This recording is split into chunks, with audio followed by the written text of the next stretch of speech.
تو جسٹس قاضی فیض عیسیٰ جو ہے وہ آزاد اور خود مختار جج تھے، ان کے اوپر کوئی وہ دباؤ قبول نہیں کرتے تھے۔ تو ہمارے جو مقتدر قوتیں ہیں جو اقتدار لوگوں کو دیتے ہیں، خاص کر جن کو آج کی ٹرم میں سلیکٹرز کہا جاتا ہے، جنہوں نے عمران خان کو انہی عدلیہ سے صادق و امین ڈکلیئر کرایا، تو وہ سلیکٹرز جو ہیں وہ قاضی فیض عیسیٰ سے خوش نہیں تھے۔ اب وجہ کیا ہے قاضی فیض عیسیٰ کی؟ قاضی فیض عیسیٰ کے اندر جو ہے وہ یہ ہے کہ وہ آئین اور قانون کی رکھوالی والے جج ہیں، اور وہ جب فیض آباد دھرنے کا کیس چل رہا تھا تو انہوں نے برملا طریقے سے اور اپنی عدالت کے اندر اپنے فیصلوں کے ذریعے کہا تھا کہ کچھ ایسی قوتیں جو ہیں وہ پاکستان کے ڈیموکریٹک سٹرکچر کے خلاف جو ہے وہ سازشیں کر رہی ہیں اور دھرنے دلواتی ہیں، اور اس کے ساتھ ساتھ انہوں نے جو ہے وہ ان کو اپنا حلف بھی یاد دلایا، کیونکہ دیکھیں ایک بات جو ہے وہ سب سے اہم بات ہے کہ ہر افسر سرکار میں جو بھی آتا ہے وہ اپنا ایک حلف لیتا ہے، اور خاص کر فوج کا حلف جو ہے وہ ہمارے سامنے ہے، اور اس کے حلف کے اندر واضح طور کے اوپر لکھا ہوا ہے کہ وہ اپنے آپ کو کسی بھی سیاسی ایکٹیویٹی میں انڈلج نہیں کریں گے، لیکن حقیقت تو یہ ہے کہ وہ تمام تر سیاسی ایکٹیویٹیز میں بھی انڈلج ہیں۔ اور اس حوالے سے ایک بہت بڑی کوٹیشن بھی ہے، فرینک زپا ایک امریکن بہت بڑے انٹلیکچوئلز بھی تھے اور میوزیشنز بھی تھے، ان کی ایک بہت بڑی کوٹیشن ہے جو پاکستان پہ صادر آتی ہے، ان کا یہ کہنا ہے کہ politics is the entertainment division of military industrial complex. تو یہی ہے ہمارے ہاں بھی کہ جو ہم بھی پاکستان، دیکھو سچ تو یہی ہے کہ پاکستان جو ہے وہ ایک گیریزن اسٹیٹ بن چکا ہے، اور اس گیریزن اسٹیٹ کے اندر سیاست جو ہے وہ ملٹری انڈسٹریل کمپلیکس کی ایک انٹرٹینمنٹ ڈویژن ہے، یعنی کہ جس کو مرضی ہے سیاستدانوں کو زیر تاب لا دو اور کسی کو بھی اٹھا کر مسند اقتدار پہ بٹھا دو، یہ ان کی مطلب کہانیاں ہیں، اور کٹ پتلی یہ نظام اب چاہتے ہیں۔ پہلے یہ ڈائریکٹ آتے تھے، تو 18ویں ترمیم میں اب ان کا براہ راست آنا کا جو سلسلہ ہے وہ ختم ہوا، اسی وجہ سے اب یہ 18ویں ترمیم کے بھی پیچھے لگے ہوئے ہیں۔ تاہم ان کو تقویت کہاں سے ملتی ہے؟ ان کو تقویت عدلیہ سے ہی ملتی ہے۔ اگر عدلیہ کے اندر بولڈ ججز ہوں گے، خود مختار ججز ہوں گے، جیسے آج چیف جسٹس نے بھی کہا، اور بیرونی دباؤ یعنی کہ جو عدلیہ کے اوپر باہر سے جو دباؤ ہوتا ہے، اگر اس دباؤ کے خلاف ججز میں مزاحمت ہوگی تو وہ بہترین قوم کے حق میں، عوام کے حق میں، ملک کے حق میں بہترین فیصلے کر پائیں گے، اور یہی کچھ آج چیف جسٹس نے کہا۔ یہ تو اس کے ساتھ ساتھ انہوں کا ایک اور بھی کہنا تھا کہ آئین و قانون کے تحت عدلیہ کی آزادی کسی کو دبانے کی اجازت نہیں دیں گے، ٹھیک ہے۔ یہ ہم دیکھ رہے ہیں کہ پاکستان کے آئین میں، قانون میں عدلیہ باقاعدہ ایک آزاد ہے، ادارے کے طور پہ ہے، لیکن جیسا کہ میں پہلے بیان کر چکا ہوں کہ کوشش ہو رہی ہے کہ عدلیہ کی آزادی کو دبانے کی، اور خود چیف جسٹس خاص کر ہم دیکھتے ہیں کہ افتخار سپریم کورٹ کا اگر ہم موازنہ کریں، کیونکہ پاکستان بھر کی عدلیہ کی جو سب سے سپریم یا اپیکس کورٹ ہے وہ سپریم کورٹ کہلاتی ہے، اور اس کے فیصلے جو ہیں وہ قانون کی حیثیت رکھتے ہیں۔ تو ہم نے متعدد مرتبہ دیکھا مختلف ججز آتے ہیں، یعنی کہ جو چیف جسٹس ہوتا ہے نا،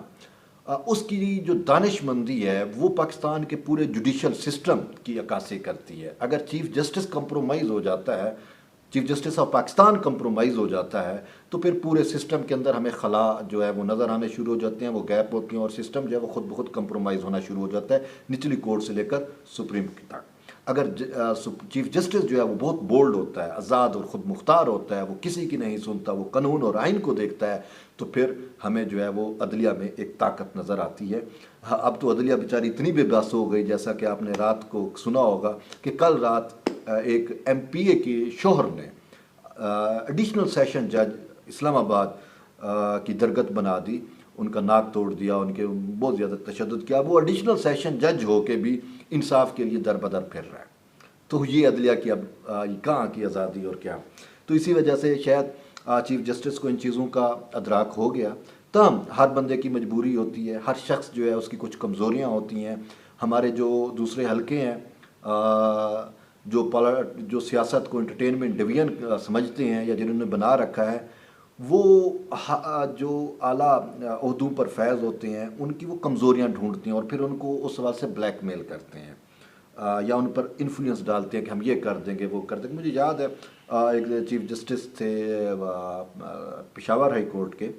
ان کو بھی اس طریقے سے انفلوئنس کرنے کی کوشش کی گئی مسنگ پرسنز کے کیس کے اوپر، اور ان کا کوئی ایک نجی معاملہ تھا، کچھ ایسا تھا. انہوں نے کہا جی یہ ہم جو ہے نا وہ میڈیا پہ وائرل کر دیں گے اگر آپ نے ایسا نہ. انہوں نے کہا جو کرنا ہے کر لو، میں نہیں ڈرتا اور میں یہ اس کیس کا تو فیصلہ دے کے رہوں گا. اب وہ اثر میں نہیں آئے تو انہوں نے فیصلہ بھی دیا اور وہ پھر سپریم کورٹ کے بھی جج بنے. اور اسی طریقے سے اگر بہت ساری باتیں ہوتی ہیں اپنے چیف جسٹس گلزار سے متعلق بھی کہ جی یہ بھی کمپرومائز ہو رہے ہیں. بہت سارے کیسز کے اندر انہوں نے ایسے بھی ریمارکس دیے، خاص کر جب ڈی ایچ اے کراچی کا کیس تھا تو اس میں انہوں نے کہا تھا کہ پورا کا پورا ڈی ایچ اے غیر قانونی بنا ہوا ہے، لیکن اگر میں اس کے خلاف فیصلہ دے دوں تو شاید مجھے بھی گھر جانا پڑے. مطلب ہے انہوں نے اس چیز کو ریئلائز کیا. تو تاہم انہوں نے اب اس طریقے سے اور بھی بہت سارے کیسز تھے. تو بظاہر ہمیں جو ہے لوگوں کی باتیں ہوتی ہیں، بہرحال ہمیں کسی بھی اس پہ بات نہیں کرنی چاہیے، لیکن وہ لوگ کہتے ہیں جی وہ چیف جسٹس جو ہے وہ کمپرومائز ہو رہے ہیں، لیکن ایسا نہیں ہے. دیکھو تیل دیکھو اور تیل کی دھار دیکھو. چیف جسٹس نے جو آج بیان کیا وہ ایک بہت بڑی بات ہے، اور یہی بات ہم سننا چاہتے تھے، یہی بات ڈیموکریٹک لوگ سننا چاہتے تھے، یہی بات پاکستان کا ہر عام شہری اور محب وطن شہری سننا چاہتا تھا کہ پاکستان کی عدلیہ کی آزادی پر جو کمپرومائز ہو رہا ہے اس سوال سے چیف جسٹس کا موقف کیا ہے. تو چیف جسٹس نے آج اپنی پالیسی، نہ صرف اپنی پالیسی بلکہ پوری عدلیہ کی اور ایک نئے عدالتی سال کے اوپر پالیسی جو ہے وہ واضح کی ہے. جیسا کہ انہوں نے کہا، میں ان کی بات کو پھر دہرا دیتا ہوں کہ جب تک ججز آزاد، خود مختار اور بیرونی دباؤ سے بالاتر نہیں ہوں گے تب تک انصاف ممکن نہیں. انہوں نے نہ صرف اپنے ججز کو بلکہ پاکستان کی پورے ججز کو، یعنی نہ صرف سپریم کورٹ، ہائی کورٹس اور لوور کورٹس کے ججز کو بھی کہا ہے کہ آپ نے اپنی آزادی، خود مختاری کو یقینی بنائیں اور کسی طریقے کا کوئی دباؤ جو ہے وہ قبول نہ کریں. اس کے ساتھ ساتھ انہوں نے کہا کہ آئین و قانون کے تحت عدلیہ کی آزادی کسی کو دبانے کی اجازت نہیں دیں گے. مطلب ہے انہوں نے واضح طور پہ کہہ دیا، اور ساتھ یہ کہ آئین کی بالادستی کے لیے ہر ممکن اقدام کریں گے. تو یہ وہ باتیں ہیں جو چیف جسٹس نے آج دیں، اور یہ میں نے ان کی تو پوری تقریر تھی، اس میں سے جو اہم پہلو تھے وہ میں نے آپ کو بتا دیے ہیں کہ کس طریقے سے انہوں نے اس نئے سال کے اوپر عدالتی پالیسی یا جوڈیشل پالیسی جو ہے وہ دی ہے، اور کس طریقے سے انہوں نے ان قوتوں کو جواب دیا ہے جو قوتیں عدلیہ کی آزادی کے اوپر اثر انداز ہونے کی کوشش کرتی ہیں. اور ہم چیف جسٹس سے بھی یہی امید رکھتے ہیں کہ انشاءاللہ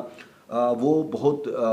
جلد بولڈ فیصلے کرنا شروع کر دیں گے، اور انسانی حقوق کا جو تحفظ ہے جو آج کل ہمیں نظر آتا ہے کہ انسان کی جو عوام کی بنیادی انسانی حقوق ہے ان کی پامالی جو ہے وہ کی جا رہی ہے، اس کو بھی یقینی بنائیں گے. کیونکہ انہوں نے کہا بھی صحیح کہ یہ چونکہ ایچ آر کے کیسز ہوتے ہیں، ہیومن رائٹس کے کیسز ہوتے ہیں. انہوں نے کہا کہ اگر آلریڈی ہمارے اوپر ہیومن رائٹس کا بہت زیادہ دباؤ ہے تو ہم پرانے کیسز کا فیصلہ کر رہے ہیں، جو ہی وہ معاملات نمٹیں گے تو نئے کیسز کو بھی اٹھایا جائے گا. تو یہ بہت خوش آئند بات ہے. تو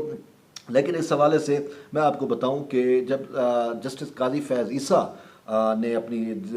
کیس سپریم کورٹ میں دائر کیا تو ان کا بھی یہی کہنا تھا کہ میرا کوئی یہ انڈیویجول کیس نہیں ہے، یہ کیس پاکستان کی عدلیہ کی آزادی سے جڑا ہوا ہے. کیونکہ ججز کی جو ہے وہ جاسوسی کی جاتی ہے، پرائیویٹ کمپنیاں ہائر کر کے ججز کے اوپر دباؤ ڈالنے کی کوشش کی گئی بلکہ کی جاتی ہے. اور یہ جسٹس قاضی فیض عیسیٰ کا کیس جو ہے ایک بہترین کیس ہے. عدلیہ آزادی کو اگر ہم نے جانچنا ہو تو بہترین کیس ہے. اب دیکھتے ہیں کہ کیا جو چیف جسٹس نے کہا کیا سپریم کورٹ بالکل ویسا کرتی ہے؟ کیا جسٹس قاضی فیض عیسیٰ کو وہ قوتیں جو اس کو گھر بھیجنا چاہتی ہیں ان کو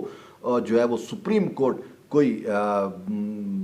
کوئی ایسا پیغام دیتی ہے اپنے فیصلوں کے ذریعے کہ نہیں جی ایسا نہیں ہو سکتا، ہم اپنے آزاد اور خود مختار اور اپنی سوچ رکھنے والے اور ایسے جج جو آئین و قانون کی بات کرتا ہو، جو آئین و قانون کا پاسدار ہو، جو آپ کو اپنا حلف یاد دلاتا ہو، اس کو ہم کبھی گھر نہیں بھیج سکتے.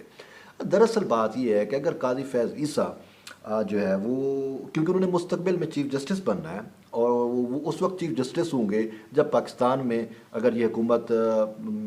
5 سال اپنا پورا کرتی ہے تو نیا جب الیکشن ہوگا تو وہ ایٹ دیٹ ٹائم وہ چیف جسٹس ہوں گے. تو وہ قوتیں جو الیکشن کو مینپولیٹ کرتی ہیں، جو عوامی مینڈیٹ کو چوری کرتی ہیں، وہ نہیں چاہتی کہ جسٹس قاضی فیض عیسیٰ ہو. کیونکہ جسٹس قاضی فیض عیسیٰ جن قوتوں کو ان کا حلف یاد دلاتے ہیں تو وہ اس سے خوف زدہ ہیں کہ وہ ہمیں جو